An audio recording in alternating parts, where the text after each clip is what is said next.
Kadang saya suka merasa terjebak di dalam gaya hidup lebih banyak, itu lebih baik, atau gaya hidup yang merasa lebih baik lagi. Oh iya, buat yang belum kenal, perkenalkan, saya Randy dari Aku Frugal.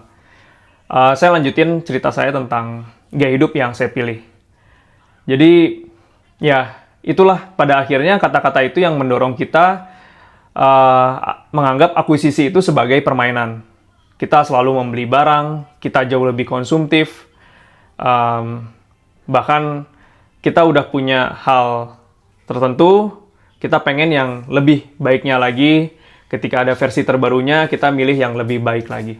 Dan seterusnya, dan seterusnya.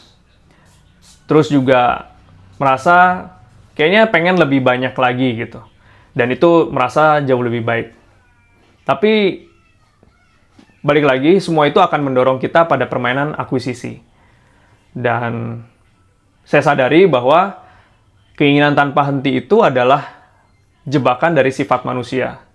Dan itulah hal yang harus kita antisipasi supaya kita nggak terjebak di dalam permainan akuisisi. Memang, kadang kita nggak sadar kita terjebak di dalamnya. Sederhananya, saya bisa gambarkan ketika pada saat gaji pertama dapat gitu ya. Ketika gaji pertama dapat, terus itu akan merasa cukup, bahkan kadang suka ngerasa kurang atau pas-pasan gitu ya.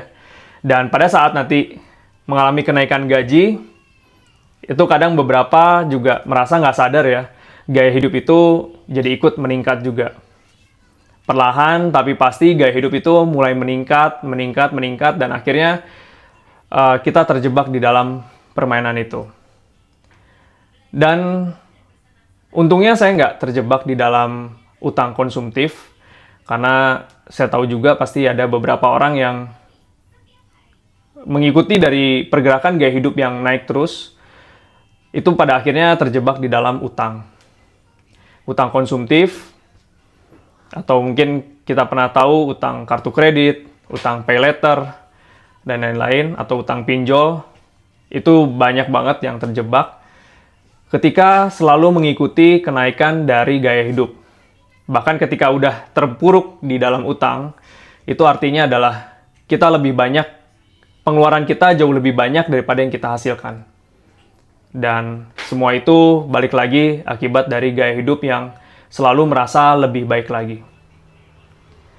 Dan pada perjalanannya saya menemukan tentang gaya hidup frugal ya. Dimana gaya hidup frugal itu adalah menyederhanakan hidup, menjadi hidup sederhana, dengan kata-kata cukup. Jadi kata-kata cukup itu adalah kata yang sangat powerful bagi gaya hidup frugal. Dan inilah yang akhirnya bisa mendorong atau menghentikan keinginan yang tanpa henti. Dan itulah yang saya pilih. Gaya hidup yang merasa cukup, menyederhanakan hidup. Cukup setiap orang itu pasti beda-beda. Tapi saya yakin kalian juga akan bisa mencari tahu seberapa sih cukup buat kalian. Karena nggak ada satu kata cukup dan nominal tertentu, itu nggak ada patokannya. Tapi saya yakin dari masing-masing kalian, bahkan saya sendiri pun juga menemukan berapa cukup, berapa batasnya cukup. Jadi kata cukup ini adalah benar-benar kata yang dipegang oleh para pengikut gaya hidup frugal. Jadi merasa cukup, dan satu hal, cukup itu adalah hal yang bisa kita raih, bisa kita capai, sedangkan lebih banyak atau lebih baik, itu seperti semesta yang benar-benar nggak bisa kita jangkau. Jadi, saya rasa kata cukup ini memang benar-benar powerful dan yang bisa mengontrol saya untuk bisa menahan keinginan yang tanpa henti.